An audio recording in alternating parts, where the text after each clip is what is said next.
कुछ तो गडबड है असं म्हणत हा एक्वेरियम फिश लिटरली एक्वेरियमच्या बॉटमवर इन्व्हेस्टिगेट करत फिरत असतो. Welcome to 100 days 100 fishes.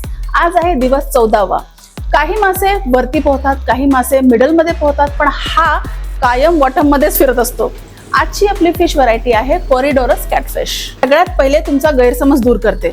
कॉरिडोरस catfish हा कचरा खाणारा मासा नाही. इनफॅक्ट कुठलाही बॉटम फीडर हा कचरा खात नसतो. हा लेफ्ट ओव्हर फूड खातो. म्हणजे आपण कधी कधी फिशना फूड देतो, एक्स्ट्रा फूड टँक मध्ये पडतं, ते शोधून हे खातात.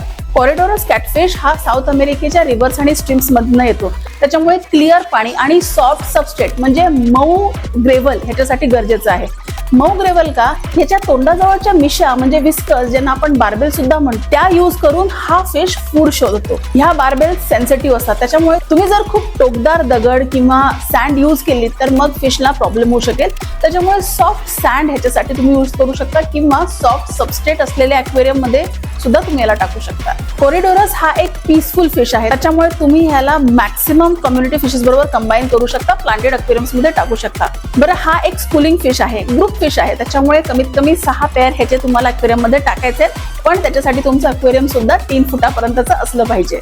ही बॉटम गँग तुमच्या ॲक्वेरियम साठी खरंच खूप मदत करेल, कारण अनइटन फूड शोधून हे खातील. त्याच्यामुळे तुमच्या ॲक्वेरियमची टॉक्सिसिटी म्हणजे पाण्यातली टॉक्सिसिटी वाढणार नाही आणि पाणी फ्रेश राहील. हा क्यूट इन्व्हेस्टिगेटर तुम्हाला माहिती होता का? हे मला कमेंट सेक्शन मध्ये नक्की सांगा. आणि उद्या असंच एक एक्सक्लुझिव्ह फिश घेऊन तुम्हाला भेटायला येईल. तोपर्यंत हॅपी फिश कीपिंग.